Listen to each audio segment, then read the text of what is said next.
Hello అందరికీ, అందరూ బాగున్నారా? నేనైతే చాలా బాగున్నాను. అందరూ బాగుండాలనే అనుకుంటున్నాను. ఈరోజు మునక్కాయ టమాటా కర్రీతో వచ్చేసాను.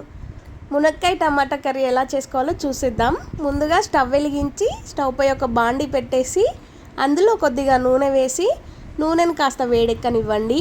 ఆ నూనె కాస్త వేడెక్కాక అందులో కొద్దిగా పోపు దినుసులు వేసి వాటిని బాగా వేయించుకోండి.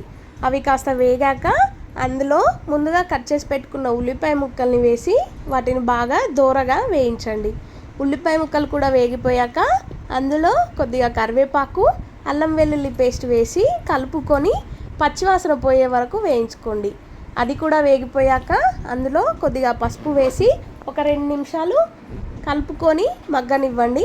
ఆ పసుపు కూడా కలుపుకొని మగ్గిపోయాక అందులో పొట్టు తీసి పెట్టుకున్న మునక్కాయ ముక్కల్ని వేసి కలుపుకొని మూత పెట్టి ఒక 5 నిమిషాలు మగ్గనివ్వండి.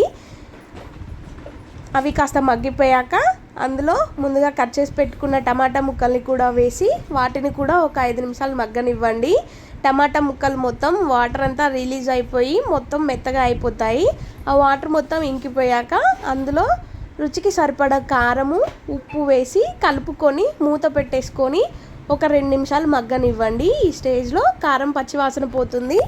ఇప్పుడు అందులో కొద్దిగా ధనియాల పొడి వేసి కలుపుకొని మూత పెట్టేసుకొని ఒక 2 నిమిషాలకి స్టవ్ ఆర్పేసుకోవడమే. అంతేనండి, ఎంతో ఈజీగా చేసుకునే చాలా టేస్టీగా ఉండే మునక్కాయ టమాటా కర్రీ రెడీ. ఒకసారి ట్రై చేసి చూడండి. మరిన్ని రెసిపీస్ కోసం మన ఛానల్ని సబ్స్క్రైబ్ చేసుకోండి.